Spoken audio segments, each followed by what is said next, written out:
In a win for torture enthusiasts around the world, the far right extremist Supreme Court majority ruled that the Trump administration will be able to resume the disappearing of migrants to other countries without any additional due process. That's right.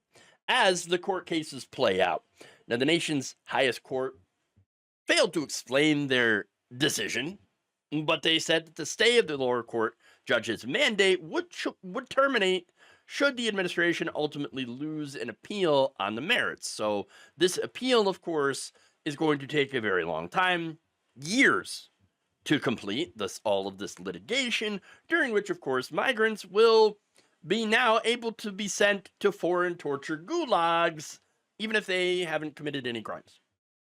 So great. Great. Now, the lawsuit centered the case was originally filed by immigrants who were either deported to a third country without due process or are currently at risk of being removed to those countries. And by the way, now they will not be able to make their case as to why they shouldn't be sent to South Sudan or El Salvador's Sika.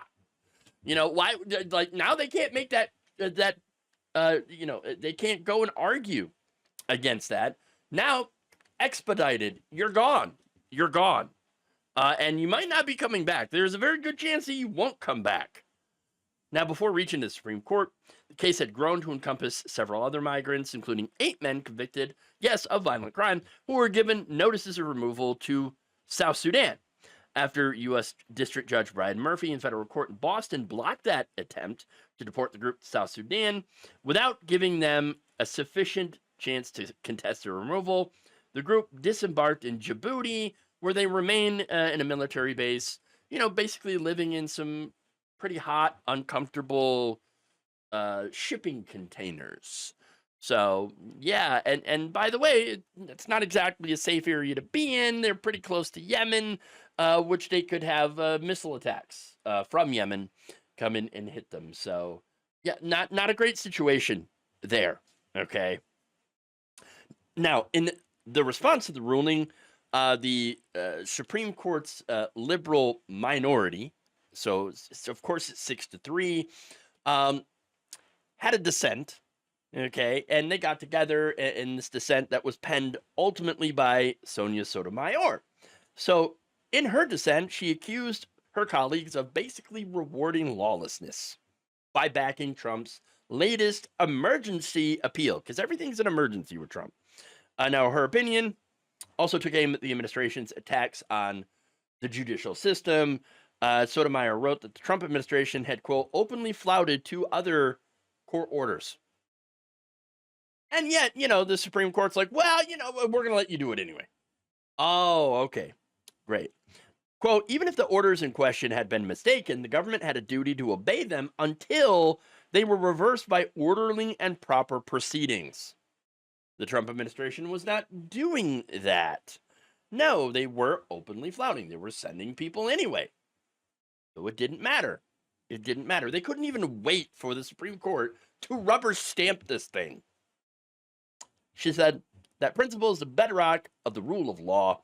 The government's misconduct threatens it to its core. This is not the first time the court closes its eyes to non-compliance, nor, I fear, will it be the last. Yeah, well, I share that fear, and so should everyone who is paying attention.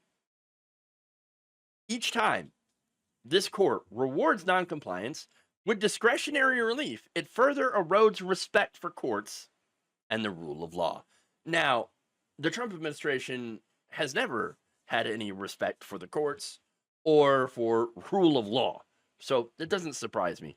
Now, one of the issues she also pointed out is that the Supreme Court is not even giving an explanation, as I mentioned before, as to why they continue to grant Trump's emergency appeals. Not even giving any logic to it. Okay. And again, everything for him is an emergency because that ends up getting him positive results. That's it. Favorable results. He has won far more emergency appeals to the Supreme Court this year than he has lost. This order on Monday marked the 10th time the court has granted a request from Trump on the emergency docket. That's right. Again, everything is an emergency. It immediately gets fast tracked to the court, and the court's like a rubber stamp. Go ahead, you can do whatever you want while this plays out. And yes, while it plays out in litigation, it is going to be quite some time, possibly years, before it's even adjudicated. To which already the damage will be done. Those migrants who are going to be sent to places like South Sudan and El Salvador may not come back. They may end up being psychologically or physically tortured or even killed. Don't know. But the Trump administration doesn't care. That's the whole point. Okay. Now, Sotomayor's biggest critique, of course, is aimed at the notion that the Trump administration continues to skirt those lower court orders. In this case, she writes that the DHS had attempted to fly these 6 migrants from various countries to South Sudan with no notice, no or limited notice, despite the lower court saying those removals should be on hold. We can't do those. Quote, the government's assertion that these deportations could be reconciled with the injunction is wholly without merit.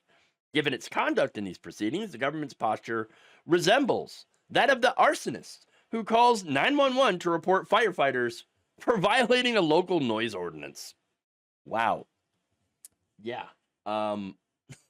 Look, I mean, they are pretty much burning down the government, burning down the judiciary, destroying rule of law, dismantling the guardrails of our democracy in order to do an authoritarian fascist takeover. Pretty much what it is. Now, speaking of the merits of the case, though, getting back to that for a second, the Trump regime is arguing that they should be allowed to send migrants out to these often war-torn countries that have no protections in place to prevent torture and murder of detainees. In fact, the dissent noted that the court's action exposes thousands to the risk of torture or death. Quote, apparently, the court finds that the idea that thousands will suffer violence in far-flung locales more palatable than the remote possibility that a district court exceeded its remedial powers when it ordered the government to provide notice and process to which the plaintiffs are constitutionally and statutorily entitled. Well, here's the thing. Welcome to authoritarianism, courtesy of the Heritage Foundation and Project 2025. This is a result of that. It is absolutely insane that we are now exporting prisoners to other countries. It's not even a deportation, okay?